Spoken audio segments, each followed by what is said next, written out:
In a northern notch of the Adriatic Sea, beyond allegiance to Byzantium or Rome, a 1,000-year-old empire was sinking.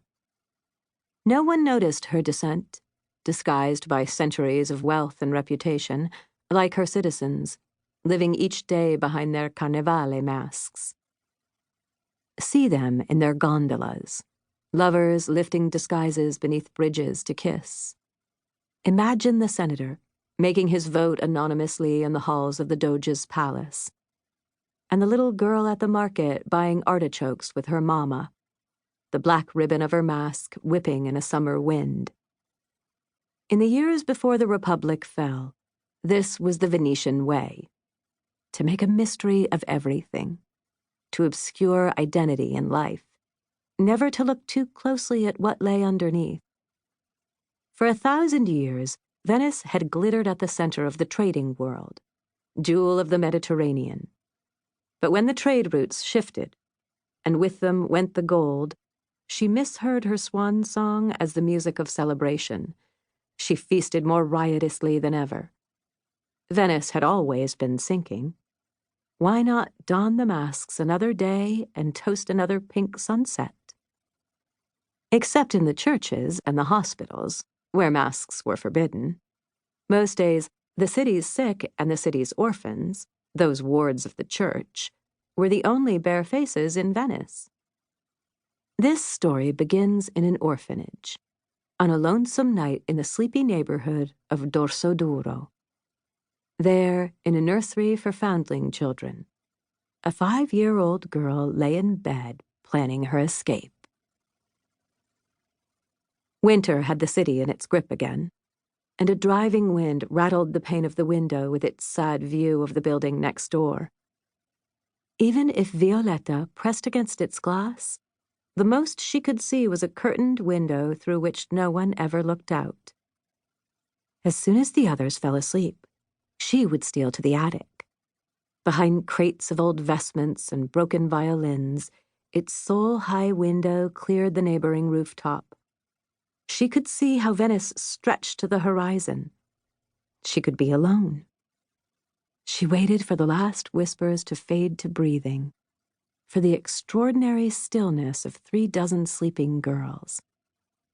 She had a trick for keeping patient.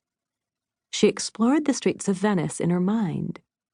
She traveled up and down her city's bridges, blinking at the trembling gold reflection of the sun on the canal. If she focused, she could almost smell the water's brine. 4 times had she been allowed beyond the orphanage walls, to walk the stone streets in a line of orphans taking alms, chanting and invoking saints. Violetta held fast to those memories. Gondoliers crooning, street performers throwing knives and swallowing fire, sidestepping white-masked noblemen and women, so unlike the barefaced orphans that they might have been another species. How she longed to wear a mask. The walks always ended the same way, with the prioress turning the girls back to the Zattere, the sunny stone promenade slapped by the Giudecca Canal. Then they hurried past the traghetto stop, where gondoliers whistled beneath the brims of their straw hats. They passed the entrance to the building's west wing, the sculpted head of a foundling boy marking the door of the male dormitory. They passed the central double doors, the public entrance, which opened to a high-ceilinged vestibule that led directly into the church. And then, too soon, they were back at the east wing, where the corresponding sculpted head of a foundling girl hung over the entrance of the only home Violetta had ever known.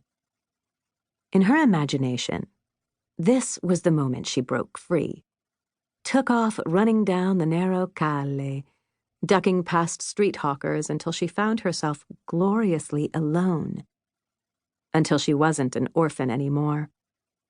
In her mind, she was clattering across a stone bridge wearing the painted wooden high-heeled clogs of a patrician lady. She was masked. She was boarding a gondola, wind dancing with her cloak. She was sailing for Giudecca, for a masquerade at one of the stately palazzi across the canal. Or maybe she was going farther. Where? How much more was there to this city, to life, than she had been allowed to see? Beneath her covers, Violetta ran her thumb along her right heel, where the thin blue eye branded her award of the Incurables. This mark told the universe that she had no family, that she belonged nowhere but here, within this walled Istrian stone compound at the southern edge of the city.